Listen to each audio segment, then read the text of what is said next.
ils l'ont tué. Ils ont tué le président du Manidem, Georges Anissé Ekane.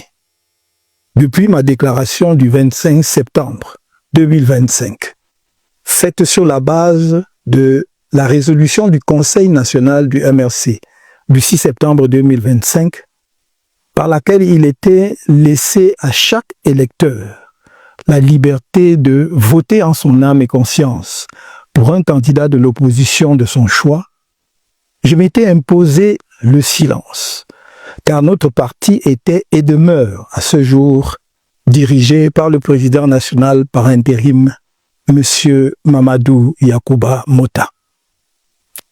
J'ai repris la parole le 17 octobre face à la gravité des premières violences post-électorales pour exhorter à la retenue, à l'esprit de discernement, au respect de la vie humaine et du verdict des urnes.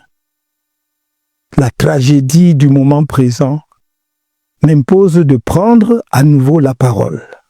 Simple militant que je suis de mon parti, après la concertation d'usage, en raison des liens qui se sont tissés entre le président Anissé Ekane et nous, dans la perspective de l'élection présidentielle d'octobre 2025.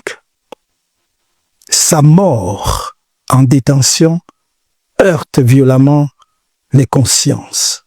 Je porte en mon âme son deuil, que ravive le souvenir de chacune de nos rencontres, pourtant si peu nombreuses.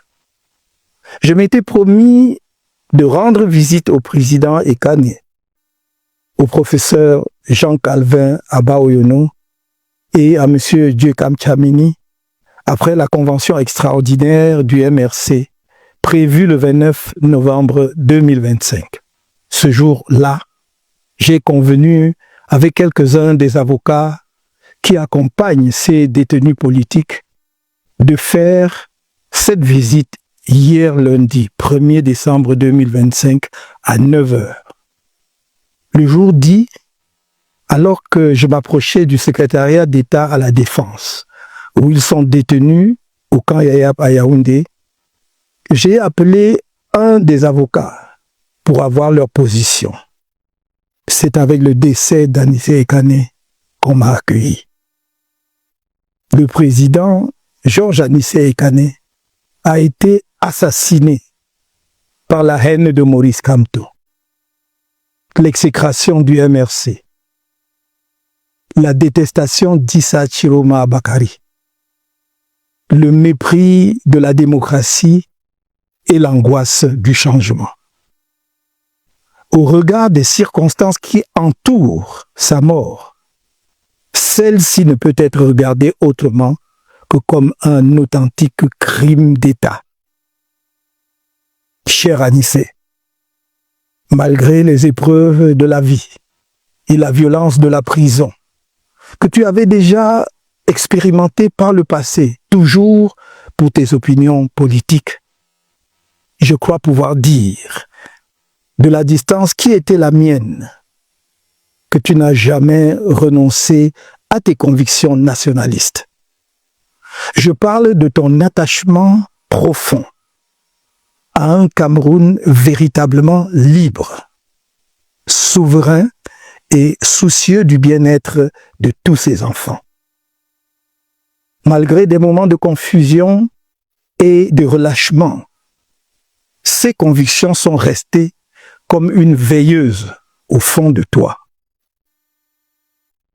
Il faut plaindre les âmes errantes, vides de toute substance, qui se moquent de tout, rient de tout, et qui, dans leurs desseins ténébreux, croient pouvoir banaliser ta mort héroïque.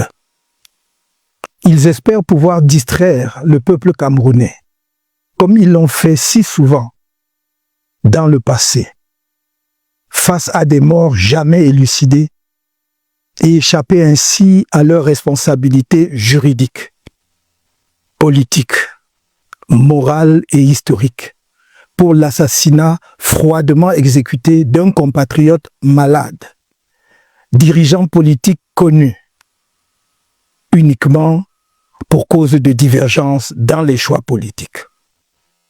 Ta mort fertilisera la lutte de notre peuple pour son émancipation totale.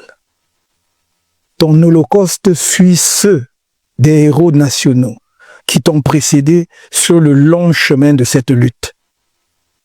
Tu inaugures une nouvelle page du martyrologue camerounais, celle de l'assassinat en détention de leaders et militants politiques camerounais, pas des Camerounais. Sur les uns et les autres plane désormais le même spectre de la mort, par la main noire du règne des ténèbres. À qui sera le tour suivant? Pour ma part, comme toi, je suis né ici, je vis ici et je mourrai ici. Si le pire devait arriver, nous l'attendrions ici, dans la dignité. Et les humiliations répétées n'y changeront rien. Cher Anissé, ta mort inaugure une nouvelle phase de la lutte, celle où les Camerounais sont revenus de toutes leurs illusions, mais où leur ardeur sera décuplée afin que tu ne sois pas mort en vain et qu'ils aient un jour l'occasion de célébrer ta grandeur d'âme, le panache avec lequel tu as quitté la scène au terme d'un parcours remarquable en cette année 2025. Car de la grandeur, tu nous en as montré. Au moment où nous t'avons approché pour obtenir l'investiture du Manidem à l'élection présidentielle d'octobre dernier, alors que tous avant toi avaient exigé de l'argent, on en est resté ensemble sur les idées. Et tu fus manifestement sensible à l'appel de l'histoire. Lorsque je me fis auprès de toi l'écho de cet appel, j'ai pu noter à quel point il a résonné en toi. Mais je ne pouvais me douter que tu entrerais aussi vite au panthéon des martyrs de la lutte du peuple camerounais. On se préparait à te poser des lauriers bien mérités le moment venu.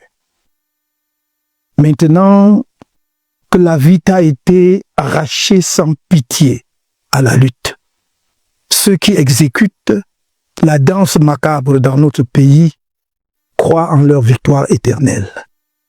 Mais notre lutte commune, celle de tout le peuple camerounais, se poursuivra, plus puissante que jamais, sur des générations encore s'il le faut, mais elle aboutira.